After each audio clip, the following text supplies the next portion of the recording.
breath after that. Okay. All right, how many of you remember this picture? Anyone? No? In the back, Judy remembers. Nobody, oh well, I thought everybody would raise their hand, but that's okay. So I wonder, I was gonna say, how many of you can remember the date it was taken? Any guesses? Yeah, back there, yell it out. April 14th last year. Not April 14th last year. Jason remembers in the back. Jason, when was it taken? 5 years ago. That's right. I remember this vividly. This was a pretty traumatizing day. We had just sent out a letter to our ECC letting families know that we were closing until after Passover break, which was 4 weeks. It was an eternity, especially for someone like me who had 2 little kids at home. I had just gotten off the phone with a wedding couple I was supposed to marry the following night to tell them we had shut it down. We had to shut it down. They were expecting 300 people. Their family and friends were flying in from all over the country to celebrate with them in Detroit. My bat mitzvah family, this same night, had opted to still go through with their child's service. It was the very last one we would hold for many, many months in a completely empty sanctuary. It was just Brooke, her mom, her dad, Cantor Michaels, and me, socially distanced and masked. Masks that were made out of cloth, by the way, because we had no idea what was going on, what was gonna keep us safe, and what wasn't. Now, this picture makes me laugh a little bit, though it really wasn't funny. Just that this was our version of social distancing on March 13th, 2020. It was 5 years ago yesterday, the day the world shut down, the day our lives changed forever. We are a close-knit crew, as you know, and this was simply as far apart as we could bear. So this week, I went on a little retrospective with my children since they were really too little to remember much of the early days. They don't remember my valiant effort to take advantage of what I thought would be 2 whole weeks stuck at home to teach them life skills. So there was day 1, learn to do laundry. These are real in real time. Day 2, learn to make scrambled eggs. Day 3 was Noah's choice. It was, learn to do hair. Day 4, we learned yoga. Day 5, this is a cute one, we learned to use FaceTime. And also, the kids were not the only ones who had to learn to meet virtually in those early days. This is the same day, this is day 5. It was Tuesday, our first Zoom staff meeting. And after a couple of days, like everybody else, we gave up on life skills stuff for the kids, and we really just leaned into the wild, or chaos, or whatever you want to call it. This was my photo for the last week in March. Clearly the vibes that week. But it soon became clear that the few weeks of isolation we thought we were doing to keep each other safe was a low estimate. And that is when my pictures get a little harder to look at. This is the temple parking lot where I brought my children. It was their first time leaving the house in almost a month. They missed temple desperately. It gets me right in the guts to see this picture, this little kid who missed her friends and her classroom and her teachers and her life, and just needed a little comfort and insisted on coming to temple and sitting in an empty parking lot and just looking at the locked building that she knew as well as she knew our own home. Their beloved teachers, who, as so many of you know, really raised our kids along with us, drove by their students' houses to visit more than once, separated by doors and windows. And it was amazing and wonderful and painful.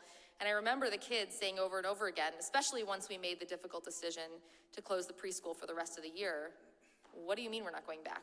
What do you mean kindergarten is over? 5 years. Can you believe it? 5 years ago, our world changed in ways we could never have imagined. A virus swept across continents, bringing with it not just devastating illness, but profound fear and uncertainty. Like our ancestors in this week's Parsha, we found ourselves in uncharted territory, searching for solid ground in a world that suddenly felt a little too fluid and too fragile, the veil between life and death just a little bit too thin. In Ki Tisa, we read about how the Israelites waiting at the foot of Mount Sinai grew anxious when Moses didn't return when he was expected. They panicked, They asked Aaron to make for them a god. They gathered their gold and they built an idol to worship. And it's tempting to judge our ancestors harshly. How could they? After witnessing the miracles of the Exodus, after watching the Nile turn to blood, after being freed from generations of brutal slavery, how could they abandon their God, their prophet, so quickly? But the people were afraid. They were terrified. They miscounted the days. Moses had vanished into a cloud on top of a mountain. Their one tangible connection they had to God had disappeared. And in their panic, they grasped for something certain, something they could see and something they could touch. And when the pandemic struck in 2020, did we not experience something similar? Our routines, our certainties, our plans, they all vanished into a cloud of unknowing. We could not see the path forward. We didn't know when or if things would return to normal, and like our ancestors, we faced a wilderness. But here's where our story diverges from that of our ancestors. While they turned to a golden idol in their fear, many of us experienced something unexpected. We turned away from so many of the idols that had dominated our lives in the before times.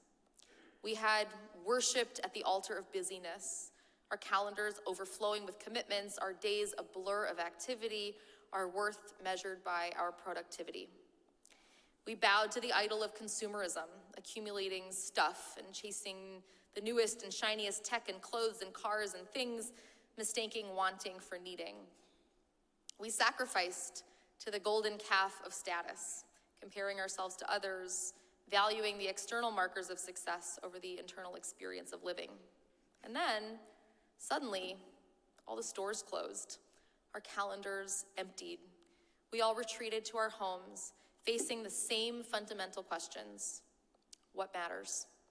What sustains us? What gives our life meaning when everything else is stripped away? In those quiet, sometimes painful moments of isolation, many of us discovered that we had been serving false gods. They demanded so much of our time and energy and resources, and they were revealed in these moments as hollow, unable to provide comfort or meaning in a time of genuine need. And so, like Moses descending from the mountain to find the people worshiping the golden calf, the pandemic really became a moment of reckoning. It shattered the illusions that we had constructed about what makes a good life. But instead of destruction, this shattering really led to a kind of liberation. So this week, the New York Times came out with a series of 30 charts that showed data collected before, during, and after the pandemic. This one was my favorite. It says how to cut your own hair web searches. You see the peak. Yeah. They're all really great. This one was good too. How many of you guys have a pandemic animal? We got a pandemic bird. But look at this one. Even in 2023, the amount of time spent at home is so much greater than in the before times. We stopped buying things we didn't need. We realized we already had enough. We spent more time with our families, eating meals together, taking walks, playing games, having conversations that went deeper than logistics or schedules. We rediscovered simple pleasures, baking bread, planting gardens, reading books, creating art, connecting with our neighbors, even at a distance. We learned to distinguish between the essential and the superfluous, between what nourishes us and what distracts us. In Ki Tisa, after the incident with the golden calf, Moses pleads with God not to destroy the people. He returns to the mountain and asks to see God's presence. God tells Moses, "I will cause all my goodness to pass in front of you, but you can't see my face, for no one may see me and live." And what follows is one of the most intimate moments in the Torah. God places Moses in the cleft of a rock and covers him with a hand as the divine presence passes by and allows Moses to see God's back. Not the full radiance of God's face, that would be too much for any human to bear, but just enough to know that he's not alone. 5 years after the start of the pandemic, we stand like Moses in that cleft, having come out the other side of this vulnerable moment. We've learned that we cannot control everything. We can't know everything. We can't prepare for everything. But we've also learned that we as a people can endure more than we ever thought possible. We've learned that true security comes not from our stuff, but from our people. We've learned that time is precious and how we spend it really matters. We've learned that meaning is not found only in constant motion, but in moments of rest. As Rabbi Jonathan Sacks, of blessed memory, wrote during those early days of the pandemic, we have been given time to reflect on what matters and what doesn't, what should change and what should stay the same. So what are we to carry forward from this dual wilderness, the one our ancestors wandered through and the one we have survived? Remember how we stood on balconies and applauded for healthcare workers. Remember how we checked in on elderly neighbors.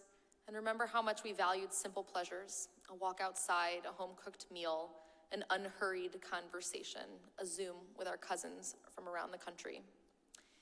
These are the lessons to carry forward, the ones that move us, both figuratively and literally, into the future. And now, just look at us. We are engaged, we are vibrant, we're caring, we're joyful. Whoop, we're proud. Wait, we're proud. And above all, we are grateful for what gives our life purpose and meaning. The pandemic, like the wilderness of Sinai, was not our destination, but our journey, our passage. We have been changed by our fear, by our strength, by our resilience, and by our hope. And may it always be so. Shabbat Shalom.